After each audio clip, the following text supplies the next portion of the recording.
Alhamdulillah, alhamdulillahilladzi arsala rasulahu bil huda wa dinil haq liyudhhirahu 'alad dini kullih wa kafa billahi syahida. Asyhadu an la ilaha illallah wahdahu la syarikalah wa asyhadu anna Muhammadan 'abduhu wa rasuluhu la nabiyya ba'dah. Allahumma shalli ala Muhammad wa ala alihi wa ashabi ajma'in, amma ba'd. Bapak-bapak, ibu-ibu sekalian yang berbahagia, pertama mari kita selalu panjatkan puji syukur kehadirat Allah Subhanahu wa taala atas segala nikmat yang telah diberikannya kepada kita semua, khususnya nikmat iman dan Islam. Bapak-bapak, ibu-ibu sekalian yang berbahagia, kita juga wajib bersyukur kepada Allah Subhanahu wa taala karena alhamdulillah sampai malam hari ini, sampai detik ini kita masih diberi sehat oleh Allah Subhanahu wa taala. Mari kita gunakan nikmat ini, kesempatan ini untuk terus mengumpulkan pahala dari Allah Subhanahu wa taala. Selanjutnya saya juga mengucapkan selamat bergabung jamaah baru ya dari IPHI Bendosari. Yang tadi ada 10 jamaah, mudah-mudahan bisa terus istiqomah khususnya dalam kajian kita malam hari seperti ini bisa berjalan lancar dan mudah-mudahan terus membawa keberkahan untuk kita semuanya. Saya juga mungkin perlu memperkenalkan diri karena yang 10 kan berarti baru pertama kali. Jadi kalau kampung saya itu di Wonorejo, Polokarto, Sukoharjo, jadi beda apa? Beda kelurahan saja nggih. Atau beda kecamatan nih, kalau ini Bendosari, kalau di saya di Polokarto. Saya juga punya pengalaman ibadah haji itu, tapi waktu itu saya digaji. Saya menempuh S2 di Universitas Baghdad, Irak. Baru nulis tesis kok dekat dengan musim haji. Saya daftar ke Kementerian Agama lewat KBRI dan diterima. Akhirnya saya diminta menjadi temus tenaga musim haji. Waktu itu tahun 2001. Ada yang jamaah haji tahun 2001. Itu saya jadi temusnya tahun 2001. Dan saya waktu itu tugasnya di Misfalah. Tadi Bapak tadi di mana tempatnya? Kan ada Misfalah, ada Hafair, ada Aziziyah kan gitu. Ada di Jarwal, di daerah Jarwal nggih. Jarwal nggih, daerah utara. Berkebalikan dengan Misfalah itu. Karena dulu saya ada sekitar 1.500 jamaah haji yang hilang dan harus diantar. Sampai dalam satu musim haji itu ada 1.500-an jamaah haji yang harus diantar karena hilang. Biasanya ketika pertama kali datang ke Mekah, mulia sudah tidak bisa kembali ke tempat lah. Ini dengan gelangnya itu kita bisa mengembalikan jamaah ke hotel-hotel mereka. Dulu saya bertanggung jawab sekitar 105 hotel. Jadi sebelum jamaah haji datang, semua hotel harus kondisinya siap, baik listriknya, airnya, macam-macam. Nah, kalau tidak siap kita nanti dimarahi jamaah haji. Maka sebelum kita dimarahi jamaah haji, kita marah-marah dulu sama yang punya maktab. Listriknya mati, airnya mati, kita minta hidup dulu. Jadi ketika jamaah haji datang, semuanya sudah beres. Itu dulu pengalaman saya menjadi tenaga musim haji tahun 2001. Baik bapak-bapak, ibu-ibu, kalau bercerita tidak habisnya. Ini kirain ibadah haji tidak terlupakan itu. Tapi yang jelas jamaah haji, jamaah umrah itu disebut oleh Rasul wafdullah. Mereka itu tamu-tamu undangan Allah. Jadi kita benar-benar bersyukur karena kita termasuk tamu-tamu yang diundang oleh Allah. Kalau normal itu 1/1000 bapak-bapak. Jadi ada setiap 1000 orang muslim hanya 1 yang dapat kesempatan. Apalagi pandemi ini kelihatannya 2001. Setiap 2000 manusia muslim itu hanya 1 yang mendapatkan kesempatan untuk beribadah haji. Dan jenengan itu berarti 1/2000 itu. 1 dari 2000 itu ya. Itu tidak sembarangan bisa. Karena sekarang antrinya sudah 40-an tahun katanya. 30-an ya. Jadi kalau saya ini umur 50. Kalau daftar itu udah umur 80 itu saya belum tentu umurnya sampai itu. Maka mari kita benar-benar syukuri kalau sudah dipanggil Allah itu sudah tidak ada bisa yang menghalangi. Dan kita termasuk yang pernah dipanggil oleh Allah, pernah menjadi tamu-tamu Allah. Mudah-mudahan menjadikan kita semakin bersyukur dan meningkatkan ibadah kepada Allah Subhanahu wa ta'ala. Bapak-bapak, ibu-ibu sekalian yang berbahagia, tema untuk saya itu temanya fikih. Kajian fikih dimulai dari toharoh. Kita sudah beberapa kali membahas tentang at-toharoh, dan malam hari ini pun juga masih membahas toharoh. Dari terkait dengan air, macam-macam air, ada mutlak, ada air yang mutanajis dan seterusnya. Kemudian najis, apa yang termasuk najis. Kemudian kita membahas wudhu, berkaitan dengan wudhu. Malam hari ini kita lanjutkan masih toharoh lagi, tapi temanya tentang mandi wajib. Itu bahasa kita mandi wajib. Kalau bahasa fikihnya itu al-ghuslu atau al-ghaslu. Kadang-kadang juga dimaknai mandi junub. Karena mandinya karena disebabkan junub, maka biasa disebut mandi junub.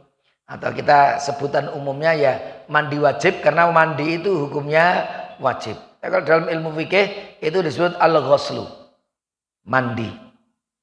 Nah, ini mandi. Itu sama mandi wajib dengan mandi junub atau mandi besar. Kadang-kadang ada istilah yang lain, mandi besar. Mandi yang harus dilakukan oleh seorang muslim, jadi harus dilakukan untuk membersihkan dirinya dari hadas besar. Karena kalau hadas kecil cukup berwudu. Tapi kalau hadasnya besar, mandi. Dengan melakukan rukun-rukunnya. Tentunya rukun-rukun mandi wajib harus kita lakukan, nanti insya Allah akan kita bahas. Rukunnya apa saja yang harus kita lakukan ketika kita mandi wajib. Dan kalau kita tidak lakukan, maka mandi wajib kita tidak sah. Kita akan bahas juga. Salah satunya adalah membasahi seluruh anggota badan. Dari ujung rambut sampai ujung kaki. Itulah yang disebut dengan al-ghuslu atau mandi wajib atau mandi besar. Bapak-bapak, ibu-ibu sekalian yang berbahagia, tentunya suatu ibadah itu akan kita lakukan kalau ada perintahnya. Jadi kalau kita berbicara tentang ibadah, pertama kali yang kita tanyakan, loh perintahnya enek orang? Perintahnya dari siapa ini? Ada nggak perintah dari Allah atau perintah dari Rasulnya? Maka kita bahas tentang dasar disyariatkannya mandi wajib. Ada firman Allah di dalam surah Al-Maidah ayat 6. Allah berfirman, a'udzubillahi minasyaitonirrajim, wa in kuntum junuban. Dan apabila kalian dalam keadaan junub, fattahharu, maka bersucilah. Maka juga dikenal mandinya mandi junub. Karena wa in kuntum junuban, kalau kamu junub maka bersucilah atau mandilah, maka disebut mandi junub. Di dalam hadis juga disebutkan, yaitu sabda Rasulullah sallallahu alaihi wasallam, idza jawazal khitanu al-khitana, apabila yang dikhitani itu melewati yang dikhitani. Jadi bertemunya dua benda yang dikhitani. Nah, tentunya dari suami dan istri yang sama-sama dikhitani. Wajabal ghuslu, maka diwajibkan mandi. Ini sabda Rasulullah. Apabila dua yang dikhitani itu bertemu, maka wajib mandi. Ini sabda Rasulullah sallallahu alaihi wasallam. Maka berdasarkan ayat dan hadis ini, maka ternyata yang namanya mandi wajib itu masyru', disyariatkan di dalam agama kita. Kemudian kita perlu mengetahui apa saja ya yang menjadikan kita itu wajib mandi. Nah, itu tidak semuanya itu menjadikan kita wajib mandi. Ada penyebab-penyebab.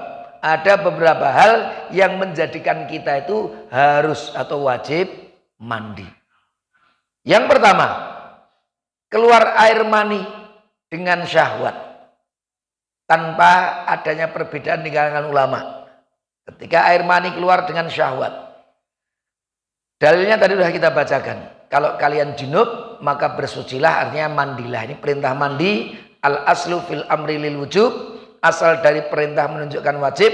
Maka fattoharu, bersucilah, mandilah kalau kamu junub. Itu hukumnya wajib. Kemudian Rasul pun juga pernah bersabda, innamal ma'u minal ma'i. Ini apa itu, Rasul menggunakan yang satu apa itu hakiki, yang satu majazi. Yang satu makna hakikatnya, yang satu makna kiasannya.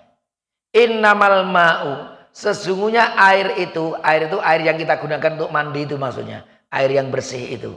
Minal ma'i, itu harus kita lakukan. Artinya mandi dengan air yang bersih itu harus kita lakukan. Minal ma'i, dari keluarnya air. Nah, air yang kedua ini air mani. Ketika seseorang junub maka dia harus apa itu mandi. Itu bahasa Rasul apa dengan kiasan. Sesungguhnya air itu wajib dari air. Maksudnya mandi dengan air itu diwajibkan ketika seseorang keluar air maninya. Itulah makna dari hadis sahih yang diriwayatkan oleh Imam Muslim. Bapak-bapak, ibu-ibu, menurut mayoritas ulama, yang menyebabkan seseorang mandi wajib adalah karena keluarnya mani dengan memancar dan terasa nikmat ketika air mani itu keluar. Dan jika air mani tersebut keluar tanpa syahwat, seperti ketika sakit kok tahu-tahu keluar air mani itu tidak ada kewajiban untuk mandi menurut mayoritas ulama. Mayoritas ulama. Meskipun tetap ada yang berbeda. Siapa? Ulama-ulama Syafi'iyah. Ini yang dalam hal ini lebih berhati-hati. Kita sebutkan lebih berhati-hati. Karena mereka menyebut bahwa jika air mani tersebut keluar memancar dengan terasa nikmat ataupun tidak, maka tetap wajib mandi. Baik dengan nikmat ataupun tidak, itu wajib mandi. Maka kalau bahasa kita itu, kalau belajar ilmu usul fikih itu ada satu kaidah fikih. Al-khuruju minal khilafi mustahabun. Keluar dari perbedaan itu dianjurkan. Maka supaya kita tidak mamang, tidak kita perlu keluar dari perbedaan.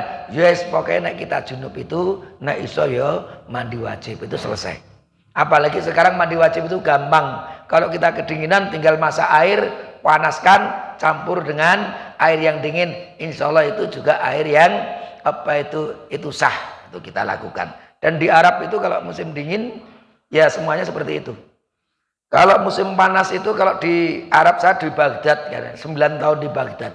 Itu kalau sudah mulai Mei, itu perkuliahan sudah mulai libur. Juni sudah panas. Juli semakin panas. Agustus panas-panasnya. Panas-panasnya di puncaknya Agustus. Begitu sudah September, sudah mulai turun. Itu di Timur Tengah biasanya itu. Maka kalau kita ibadah hajinya itu pas jadwalnya hari bulan Mei, Juni, Juli, Agustus, itu wis panas-panasnya dunia Arab itu. Tapi kalau udah melewati Agustus itu sudah mulai turun lagi. Itu nanti besok biasanya maju ya.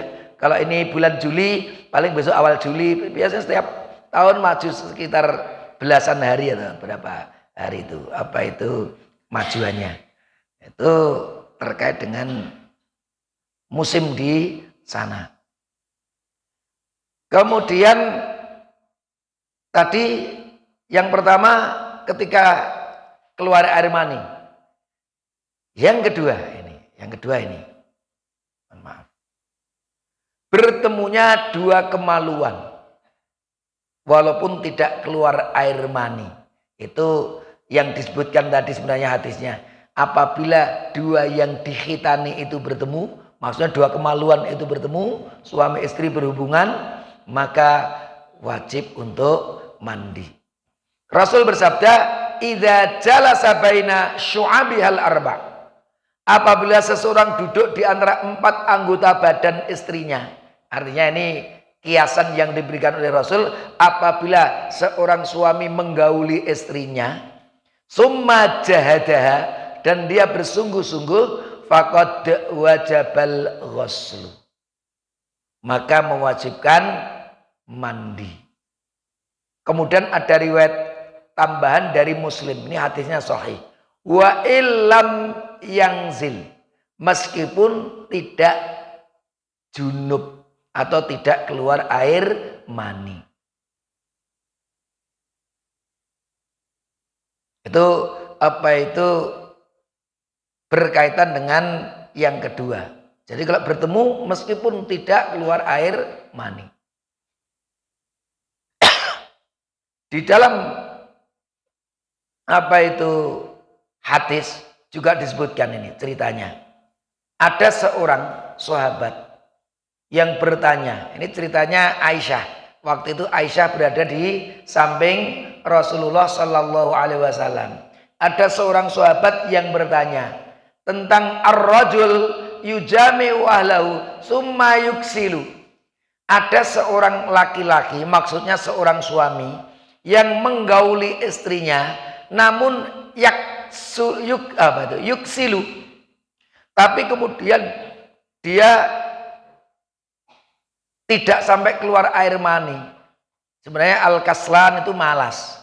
Jadi pas syahwatnya muncul begitu, baru pembukaan ternyata sudah tidak melanjutkan lagi.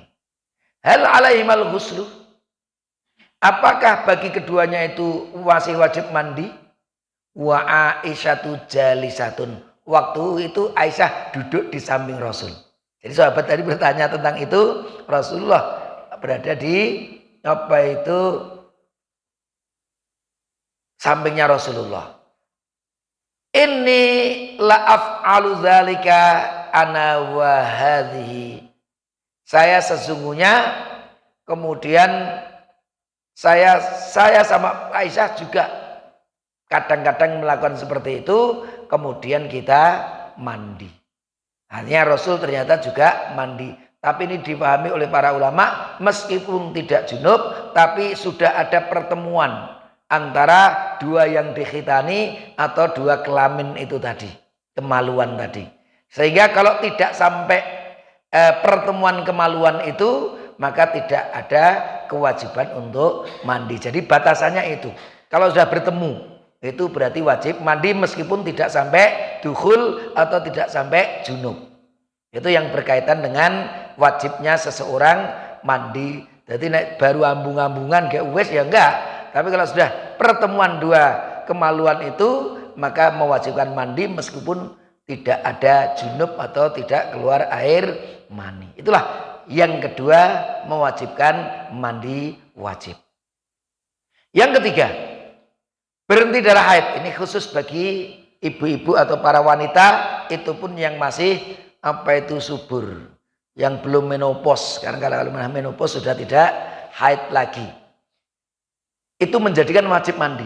Jadi yang ketiga, siapa yang wajib mandi? Ketika wanita itu berhenti darah haidnya atau berhenti darah nifasnya. Fa idza aqbalatil haidatu fada'iyas salat. Dan apabila datang haid, maka hendaknya dia meninggalkan salat. Wa idza adbarat, tapi kalau haidnya sudah selesai, faghsili, maka mandilah. Angkit dam, bersihkanlah darah, wasoli, setelah itu sholatlah. Diperintahkan untuk mandi, termasuk membersihkan darah haid itu, karena para ulama juga menyebut darah haid itu termasuk yang najis. Jadi kalau darah haid, khusus darah haid itu termasuk yang najis. Kemudian setelah mandi diperintahkan untuk sholat. Bapak-bapak, ada catatan. Untuk nifas dihukumi sama dengan haid berdasarkan ijma' kesepakatan para ulama. Jadi kalau dilihat hadisnya secara khusus tidak ada. Tapi para ulama sepakat, sudah ada ijma' di kalangan ulama, yang namanya nifas itu disamakan dengan haid. Dan nifas itu darah yang keluar ketika ada persalinan. Jadi baik itu gugur atau tidak gugur, itu ya kalau keluar darah ketika janin dikeluarkan dari rahim seorang wanita itu artinya darahnya itu darah nifas. Nah, itu yang berkaitan dengan apa itu nifas. Nah, selama darah itu belum berhenti, maka seorang wanita harus meninggalkan sholat, tidak boleh sholat. Kecuali kalau sampai 40 hari kok tidak berhenti-berhenti, itu jumhur ulama mengatakan berarti itu seperti wanita yang istihadhah. Kalau sampai 40 hari kok tidak tidak berhenti, maka mandi, kemudian setiap dia mau sholat untuk membersihkan. Tapi biasanya belum genap sebulan atau sebulan biasanya sudah berhenti haidnya, berhenti nifasnya. Imam Asy-Syaukani mengatakan mengenai wajibnya mandi karena berhentinya darah haid tidak ada perselisihan di antara ulama. Yang menunjukkan hal ini adalah dalil Al-Quran. Begitu pula terdapat ijma mengenai wajibnya mandi ketika berhenti dari darah nifas. Ini tadi yang saya simpulkan di situ. Bapak-bapak, ibu-ibu sekalian yang berbahagia, yang keempat yang mewajibkan mandi itu karena masuk Islam.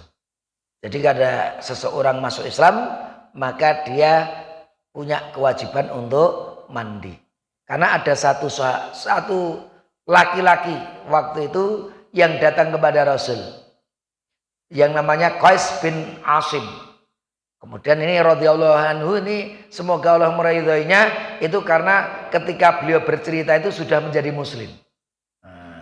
Tapi dia waktu menjelang masuk Islam, itu dia bercerita dulu waktu saya masuk Islam, annahu aslama, bahwa dia masuk Islam, fa amarahu nabi an yaghtasila bima'in wasidrin. Maka Rasul memerintahkan kepadanya untuk mandi dengan air dan daun sidr, yang kita kenal sekarang itu daun bidara. Itu kalau saya juga belum pernah megang itu daun bidara itu. Tapi ini apa itu daun sidrin itu memang memiliki apa itu bau yang wangi. Jadi memang ini fungsinya untuk wangi-wangian. Nah, kalau dulu kan tidak ada parfum yang apa itu seperti kita itu enggak ada, maka menggunakan yang alami seperti daun bidara yang ada apa itu bau wanginya, sehingga diperintahkan untuk dipakai untuk mandi. Itu dalil bahwa orang yang masuk Islam itu wajib mandi juga. Kemudian yang kelima, karena kematian. Tentunya yang wajib ini, yang diwajibkan untuk memandikan ini yang hidup. Bukan yang mati wajib mandi kan gitu. Ini karena yang mati itu wajib dimandikan. Siapa yang mau berkewajiban? Yang ada di sekitarnya. Dan itu fardu kifayah. Jika ada salah satu saja dari umat Islam yang memandikan saudaranya, maka sudah gugur kewajiban itu atas yang lainnya. Tapi kalau kita punya saudara muslim meninggal dunia, tidak ada satupun yang mau memandikan, ditoke sak bosoke naudzubillah min dzalik, itu semua yang tahu berdosa semuanya. Karena memandikan itu hukumnya wajib. Maka meskipun wajibnya wajib kifayah atau kifai. Ini dalilnya ini. Ighsilnaha salasan. Kamu sirami atau basuhlah, guyur 3 kali atau 5 kali atau lebih dari itu. Kalau masih ragu, kurang bersih, ditambah lagi. Tapi memang disunahkan ganjil. 5 kali, 3 kali atau 5 kali atau lebih dari itu ya bisa 7 kali mamanya. In ra'aitunna dzalika, kalau engkau melihat itu, mungkin perlu karena apa? Mungkin masih agak ragu, jangan-jangan masih ada najis, ya, maka diguyur sesempurna mungkin. Bima'in wasidrin sama dengan air dan daun sidr. Waj'alna fil akhirati kafura. Dan yang terakhir hendaknya dibasih kafur. Kalau kita biasanya menggunakan kapur barus. Kafur itu ngambil bahasa Arab juga itu kafuran. Ini juga sama. Itu memiliki apa itu sifat wangi. Au syai'an min kafurin. Jadi ini Dulu ya wangian yang masih alami kira-kira begitu. Kalau kita ya pakai wangian.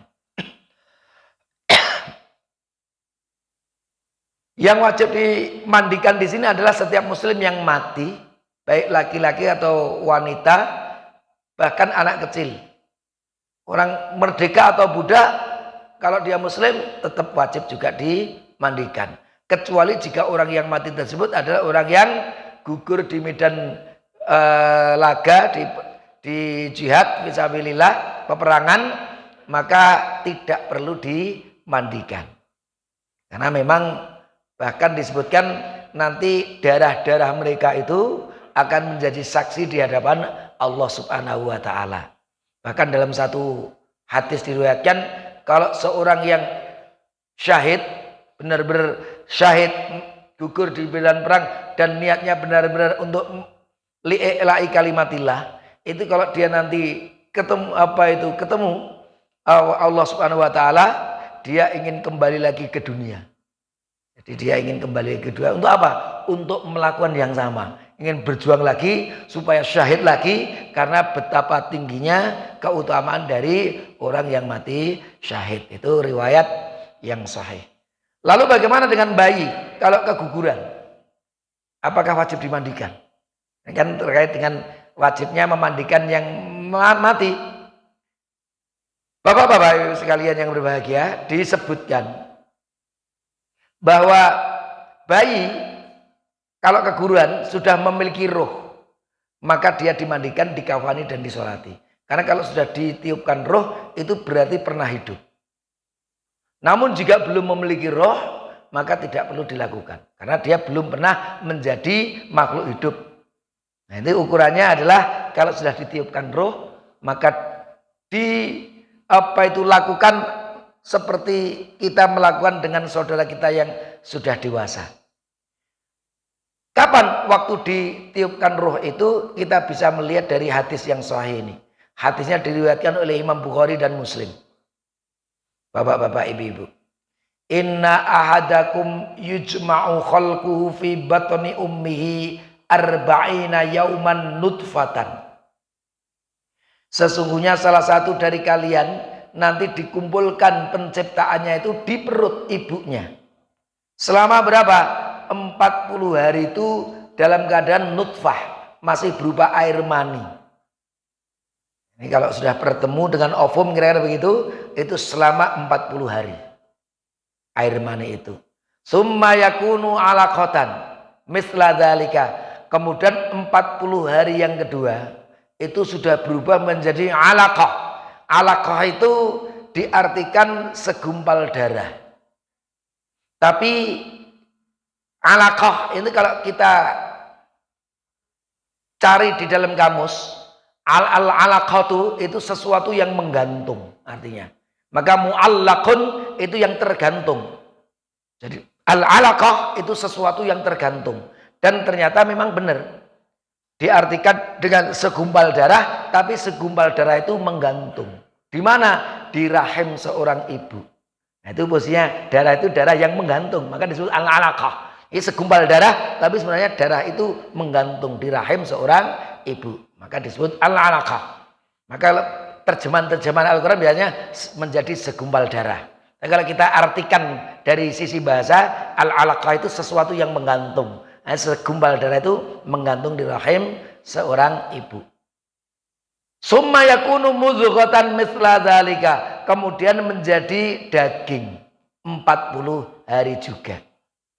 Jadi 40 hari dalam keadaan air mani, 40 hari yang kedua sudah segumpal darah yang menggantung di rahim seorang ibu, 40 hari yang ketiga itu sudah berupa daging.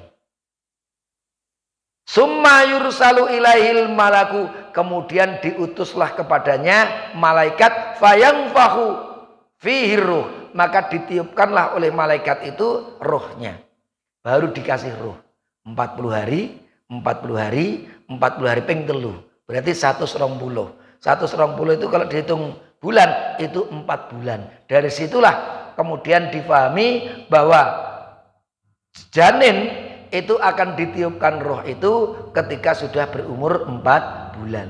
Sehingga berdasarkan hadis sahih seperti ini, kalau jabang bayi atau janin itu berumur lebih dari 4 bulan, sudah 6 bulan, 7 bulan, 9 bulan bahkan keguguran, maka juga dimandikan. Karena itu sudah pernah hidup.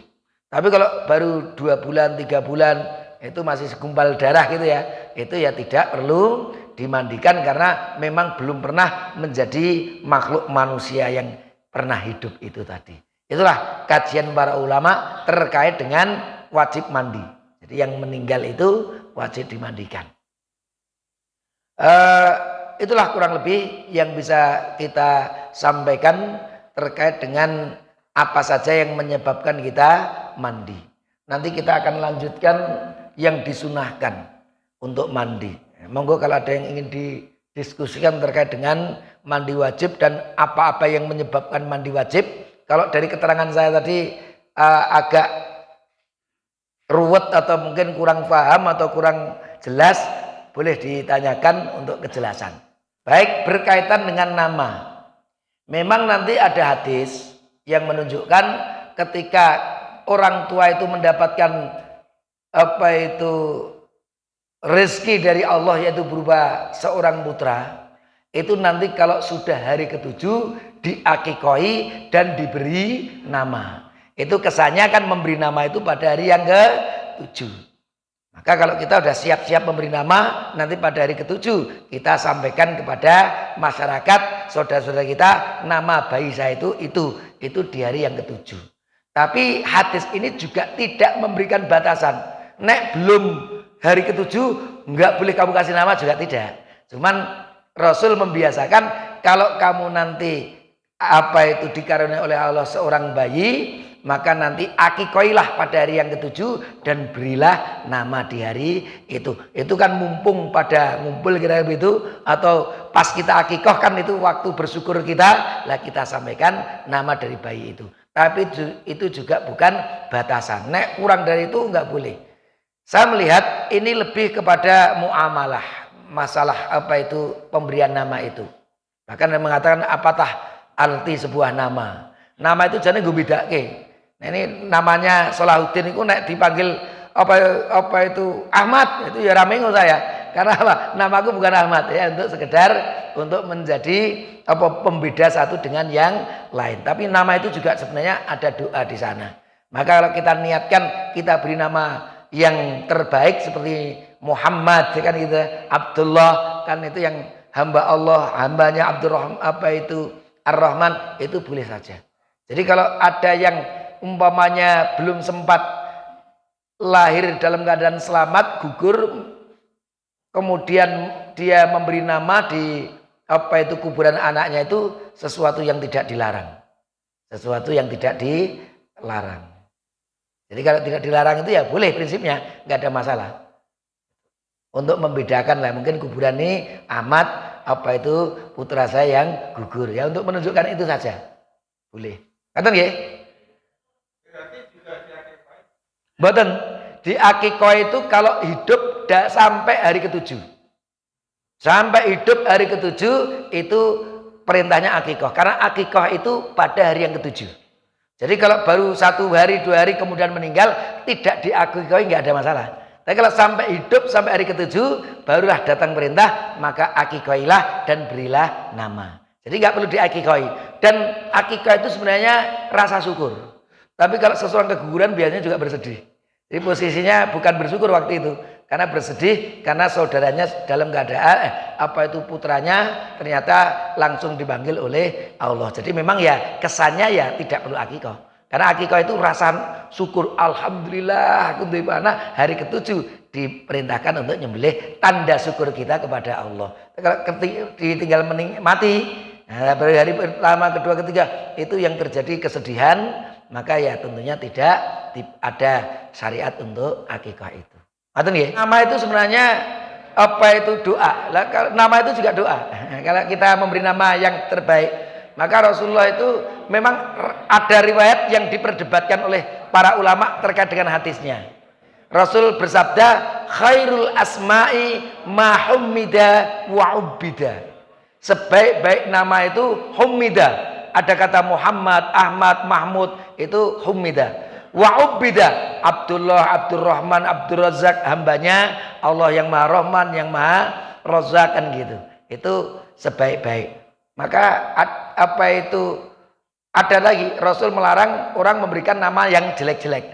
Umpamanya namanya apa itu jelek, umpamanya kita kesannya apa? Umpamanya kalau di kita itu sing jelek-jelek apa itu? Wereng gitu ya. Wereng kan elek itu. Namanya siapa? Wereng. Jangan, namanya jangan yang jelek-jelek seperti itu. Rasul bersabda jangan memberikan nama yang jelek-jelek. Tapi hari itu semuanya baik. Enggak apa-apa. Lahir di bulan Juli namanya juga Juli kan gitu. Kalau wedok ya Juliana gitu. Itu boleh-boleh saja. Yang penting tidak ada makna yang jelek. Kalau ini hari insya Allah tidak ada makna yang jelek. Semua hari itu baik. Senin, hari Kamis. Ada nama Khamis, ada Isnin, itu ada juga, nggak ada masalah. Ngerti ya? Yang penting tidak nama-nama yang artinya jelek. Baik, berarti jawabannya nanti yang pertama. Yaitu keluarnya air mani. Yang kedua, bertemunya dua kemaluan. Nah, itu keluar air mani itu sudah wajib. Jadi tadi ambung-ambungan kok keluar air mani, maka itu yang pertama tadi. Kalau keluar air mani, maka mandi. Kalau ini enggak keluar air mani, tapi bertemu, itu juga mandi. Itu maksud dari yang pertama dan kedua tadi. Ngerti nggih? Tapi dengan adanya pertanyaan kan menjadi jelas. Karena mamang, fungsinya bertanya, setelah dijawab menjadi ada kejelasan, berarti sudah memperjelas. Tur yang lain sing rada mamang, saiki ya tambah oh bane ya ngono kuwi. Itu insya Allah yang namanya pertanyaan itu, insya Allah pahalanya banyak sekali. Karena mungkin kita bertanya bahkan kita jangan ngerti. Ning ketika ditanyakan jawabannya itu bermanfaat, yang lainnya mendengar jadi paham, itu juga amal jariah jenengan untuk yang lain-lain. Itu saja yang mungkin ya. Saya nanti mohon dikasih waktu maksimal berapa, saya nggak enak sebabnya. Nanti kalau di siap saya sampai jam berapapun siap, tapi tolong diberi waktu maksimal supaya nanti saya juga enak menyampaikan. Udah ngantuk wesan kan rapi enak nanti. Itu saja yang bisa kami sampaikan. Insya Allah kita sambung pada kesempatan yang lain. Nanti apa saja yang disunahkan. Kalau nanti sesuatu itu datang kepada kita, maka kita disunahkan untuk mandi. Nek mandi dapat pahala yang besar. Nek ora mandi ya ora dosa. Kapan saja itu insya Allah kita lanjutkan pada kesempatan yang akan datang. Insya Allah. Ya, tadi kalau jumhur ulama, kalau tidak nikmat itu tidak wajib. Tapi Imam Syafi'i, ulama-ulama Syafi'iyah, baik keluarnya dengan nikmat ataupun tidak, berarti mimpi, itu sama saja mewajibkan mandi. Maka yang berhati-hati, saya katakan yang berhati-hati mazhab ulama Syafi'iyah, baik syahwat maupun tidak, ketoai baru jujuk metu, itu yang terbaik adalah kita tetap mandi. Ada perbedaan, tapi kita mengambil yang berhati-hati. Itu saja yang bisa kami sampaikan. Aqulu qouli hadza wa astaghfirullah li wa lakum. Wassalamualaikum warahmatullahi wabarakatuh.